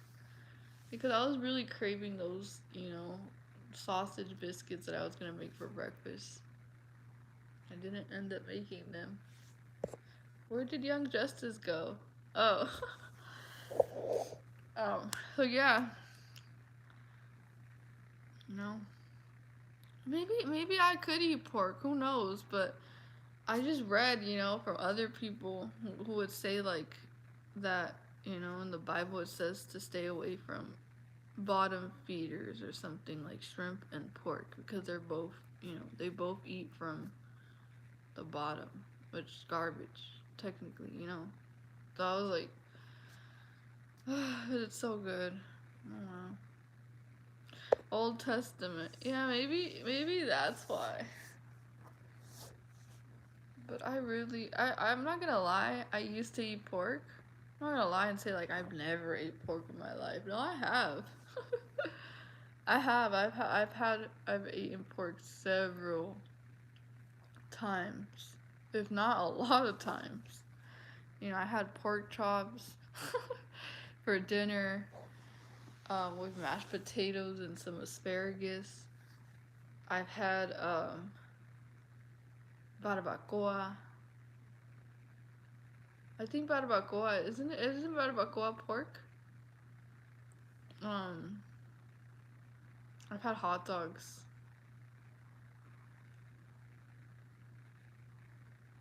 Uh, Carne de res. I don't know. I don't know if it's from cow or pork. I need to literally like know the difference between like if it's from a cow or if it's from pork. Oh yeah, I like pork rings. Those are good. I used to eat those a lot too. I used to put the hot sauce on there. Yep. Oh, pulled pork sandwiches. Yeah, that's good.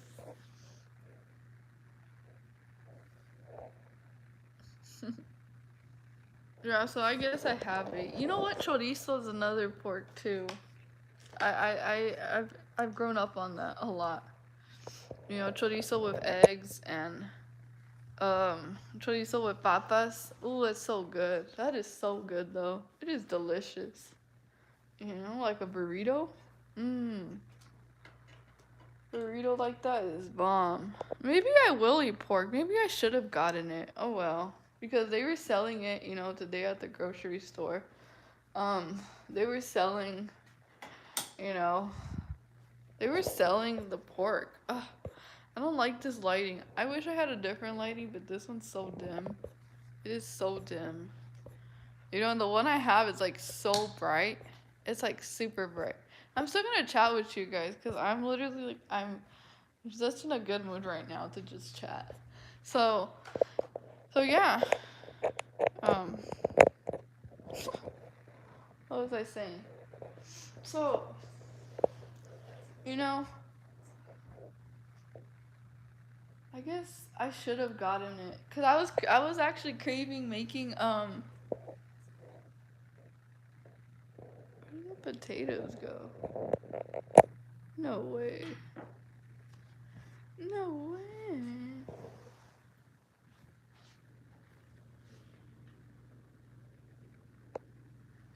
Can you believe it? I got potatoes and they're not even here.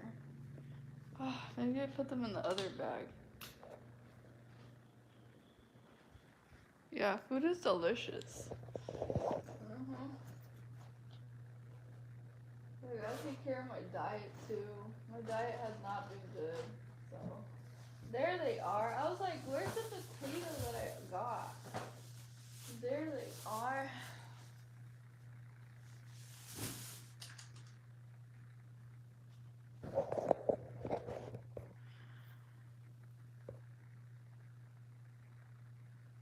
Man, I kind of regret not getting it. Oh, because I could have made papas with chorizo for breakfast too. Yeah. Oh well. Next time. Next time. Next time. Yeah, I used to eat pork a lot. I used to eat bacon, um, sausage links for breakfast. Um, what else? Yeah, I used to eat that. Trying to think of what else because there's so many.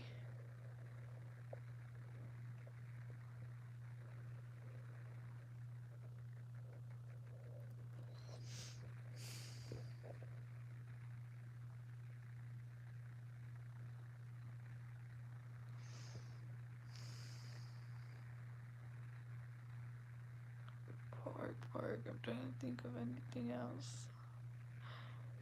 I think tacos. Yeah, I used to eat tacos with pork.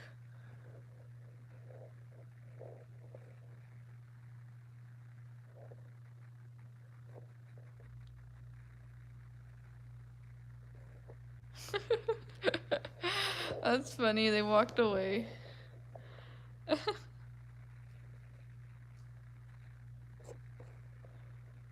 said I had a rich childhood with food. My stepfather was a chef. Ooh. Ooh, lucky you. That must be nice. Like every type of, ooh, there's really good chefs. Yeah. There are some really like gifted chefs who make delicious meals.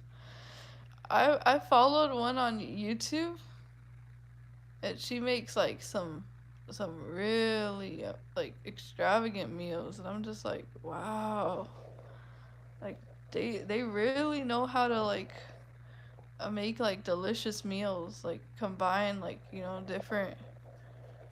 different dishes together like as one entire dish. And it takes me a long time. I'm like, should I eat mashed potatoes with this, or a salad? I just think about like the basics. Like a salad. Okay, just chop up some lettuce and put some cucumbers and croutons and some ranch, and we're done. That to me is like good. He made everything. Wow. I could imagine. I just could imagine. That must be nice. That must be really nice. I ate a lot out of the boxes. Out of the frozen boxes when I visited my other parent, not my the one parent that I was living with, growing up most of the time. The other parent, most of the food was just microwavable. I was like, ugh. But over there, my actual like, where I was raised, it was mostly homemade meals, which I was thankful for that. I was thankful for that. I was thankful that, my parent cooked, different meals, and that I never went hungry.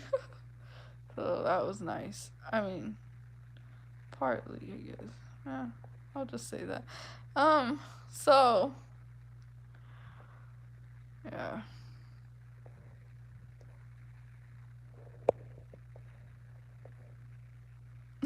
You should be at Oprah. Sergio, don't joke around like that. I'm just kidding. Wait, chalupas con chema.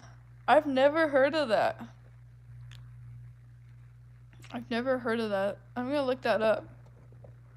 Because you guys are mentioning some things that I've never heard of. I'll look that up. Oh, shrimp ceviche? Yes. Ooh. Yeah, that is good. Mm-hmm. Cocktail de camarón with cucumber. I make it. I make it from scratch. You put some shrimp, you get some cucumbers, some tomato, some onion, clamato, lemon, ketchup. It actually has ketchup in it. I forgot. You put tapatio too. And I don't know what else they put in there. I think they put this other ingredient. I don't know what it's called. But yeah, shrimp ceviche is so good. It depends what type, because there's different types of shrimp ceviches. I've tried this shrimp ceviche from this other country. I forgot what country it was. It's like this, I don't know what country it was, but it was like Latin America or something like that. It wasn't, it was different. I didn't like it. I'm gonna be honest, I did not like it. It was very strange. And I would not eat it again. But like the Mexican shrimp ceviche cocktails, it's good. It's really good. Like the ones here in Cali, they're good. Or the ones in Mexico are good too. Like the ones with the red tomato sauce. The clamato. That one's good. You know which other ceviche is good? Aguas chiles. Agua chile? Mmm. That one's good. I've had it. Let's see, when have I've had it at, Cárdenas. I've got it at the store. One time it was really, really good. The other time it was kind of bland. I was like, this one's not that good. But yeah, aguachiles is really good too. I don't know which other one. I think there's ceviche. Um, yeah, ceviche verde. It was.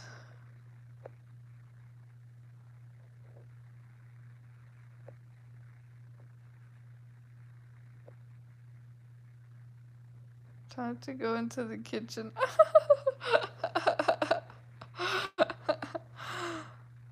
I can see Adriana playing an acoustic while singing.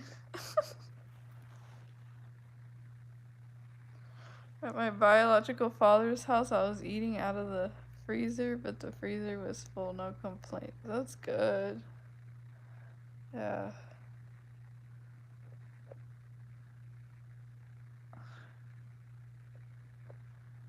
Valentina. Oh, the Valentina hot sauce? Mm-hmm.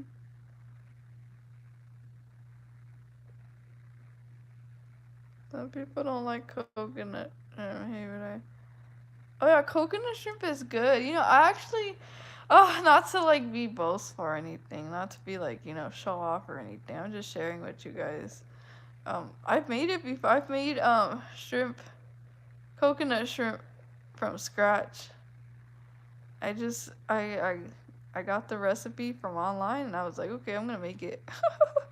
And I made it and it was really, really good. Like I made a lot of them and they were gone like in 2 minutes. It was like, oh, they're good. I made it for a lot of people and it was gone. They were like, oh, it's good. I was like, you see? I could cook. It depends. Sometimes some meals that I make aren't that good. Other times, it depends on the energy that you put into your food too. If like if you're in a bad mood, the food ain't gonna taste that good.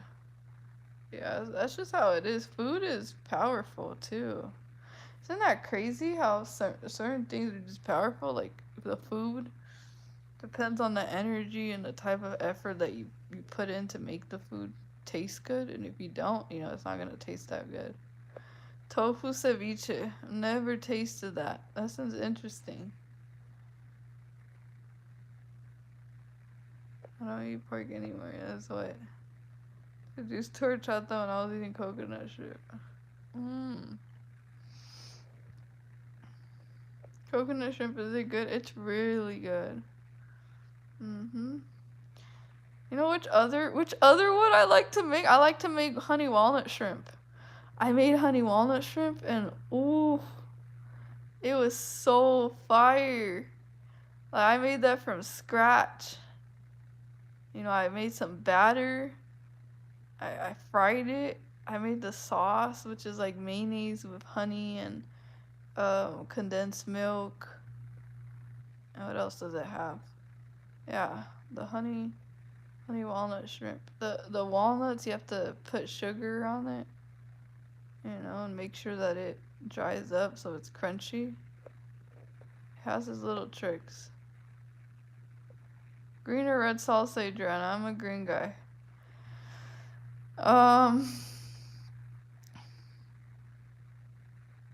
I'd say it depends who makes it, because I've tasted some really bad green and red salsas, but overall, if I were to choose like the color, I think I would choose the red one, because it's a lot more spicy. It has a lot. Yeah, it's just spicier, you know. But I've tasted the green salsa where it's like really, really spicy too. It just depends who makes it, I guess, because I've tasted like so many different salsas. It's like some of them were alright. Other ones were like too bland or too watery. And then there was other salsas that were like really, really good. And there's different types too. It's just amazing how many types of salsa there are. But I like the aguacate salsa. The one that has avocado, the green salsa with the avocado in it. That one's good. That one's really good. If it was that one and the red one, I would choose the green one because it has avocado in it. Green. Tater tots. Oh, tater tots. Yep. I was gonna buy fries today and I left them. I was like, you don't need this. It was so tough, you guys. I've been making a habit to not go purchase fast food. And it's tough because just like in grocery markets, they sell, fast food, and they sell like, like fried stuff, and fast food and grocery stores too. I was like, don't do this, don't do it, don't do it, and I didn't do it. So, yeah, that's what happened. That's what happened.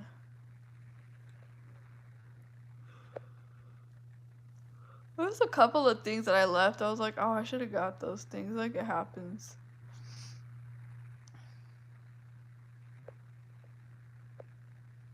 Ooh, bacon wrapped shrimp is good. Mm-hmm. You know what's really good? The jalapenos with the cream cheese and the bacon wrapped around the jalapeno. Ooh, have you guys tried that before? It's so good. You put it in the oven. You let it bake for a while, and you put that cream cheese in there, and the bacon. You wrap the bacon around it. It is delicious. I think I'm gonna make those one day. Now that I'm talking about it, I think I'm actually gonna make that one day. Even make a recipe. I mean, it's very simple. It's only 3 different ingredients to make it.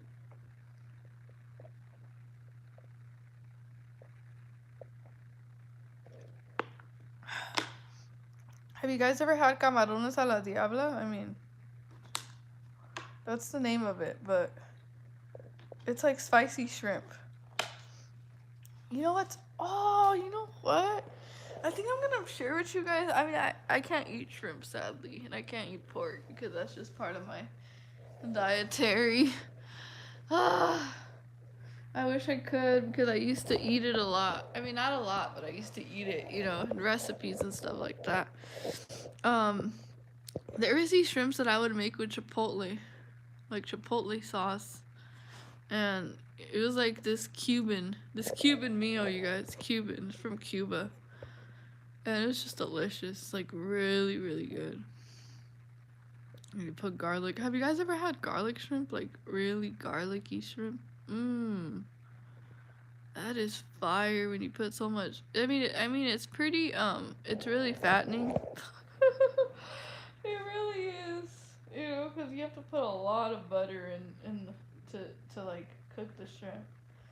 But it's delicious. Like when you fry it a little bit, like it's crispy on. It's kind of like crispy, like burnt with the garlic and the butter. Mmm.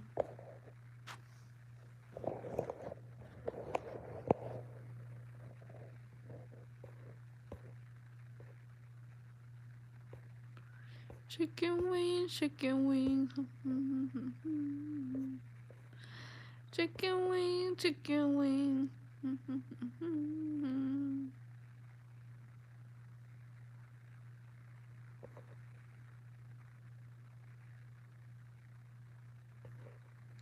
You showing off just playing. I kinda am. Cause I enjoy cooking too. I want to share certain recipes with you guys. You guys could try it and be like, whoa, this is good. And then you have a new recipe.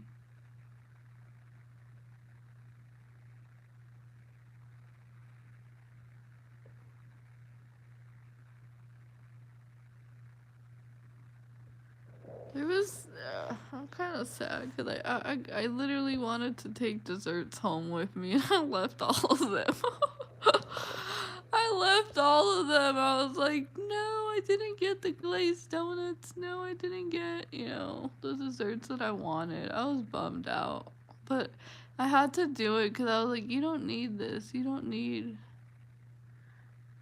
to buy, more bread or more carbs. So I left them. Sadly, I left them.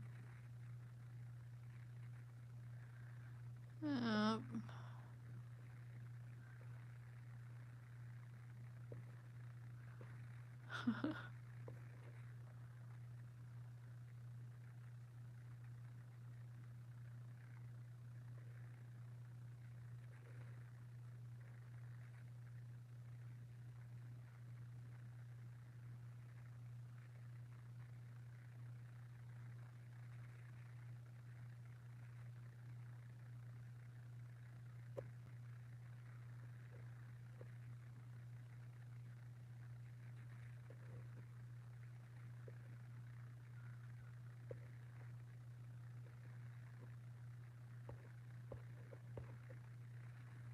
Anyone likes Chinese? Yeah, I do.